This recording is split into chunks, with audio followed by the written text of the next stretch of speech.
Well, my name is Amalia, and I'm writing a book called The Fall of Delagiel, which is about the dialectic of the sacred and profane, but the vehicle is a tale of high adventure, espionage, and murder most foul.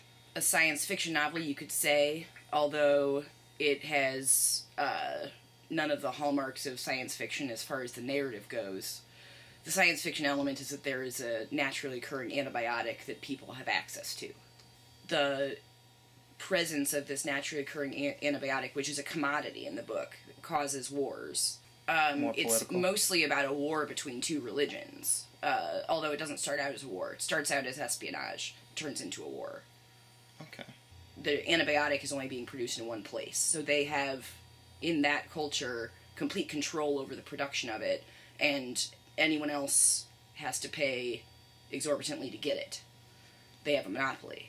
When you have medicine that people sorely need, then any people will do anything to get it.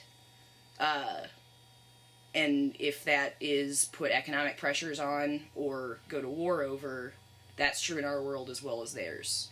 People need medicine. So if a culture has a monopoly on the type of medicine, then the other people will do anything to get that medicine. If anything, it's social critique, and one of the things that I was interested in doing with the book is showing how, beyond control of the characters, the people who are the poorest segment of society are continually exploited by those at the top. I guess I would say the moral is that life isn't fair. One of those cultures has a caste system similar to modern-day India, where there are castes within the society, some of which are more prestigious than others. So that has a parallel to the real world, because most cultures have social stratification that is somewhat economic in basis. So the main character is named Barabai, and he is sort of like, if you can imagine the CIA, he is an agent in an organization that is not unlike the CIA. And his job is to go and steal the technology to make the drug that everyone needs so badly. For the Empire, who is not the culture who has the drug. Mousefoot, who is his best friend, is a thief and smuggler who he takes along with him on the mission. There's also the leader of the Empire, the ruler, who is the Empress, and between Mousefoot and the Empress is the dialectic of the sacred and profane. So Mousefoot is an untouchable. She is the lowest caste of their society. The Empress is absolutely the highest.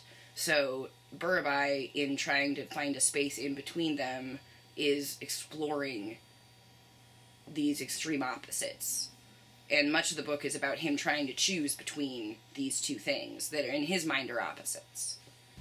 I ended up running it as a dice game, where you could be a person inside this world, and it's based on the world of the book, except I used Dungeons and Dragons rules, so you have access to magic and all those things that aren't present in the book world.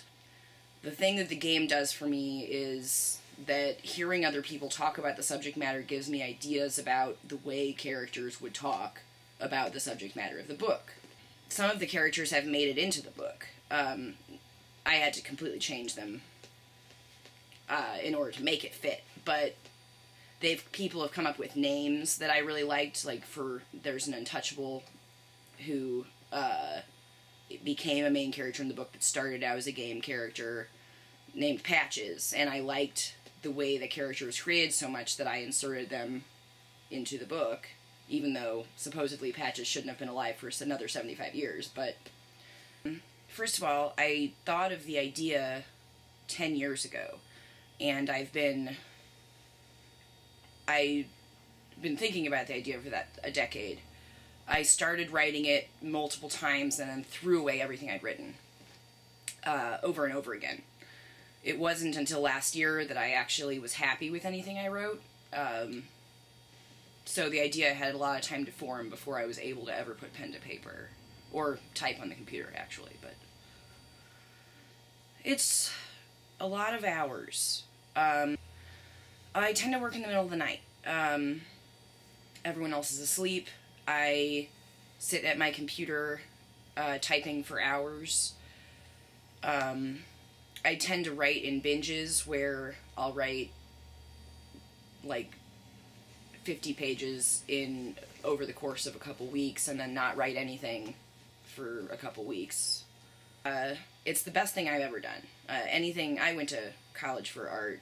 Anything I did in my undergraduate art or anything I did outside of the book is not as good as the art I am making and the book, like, as a whole. The drawings I've done in combination with the writing, I think, is the best work that I've ever made in my life.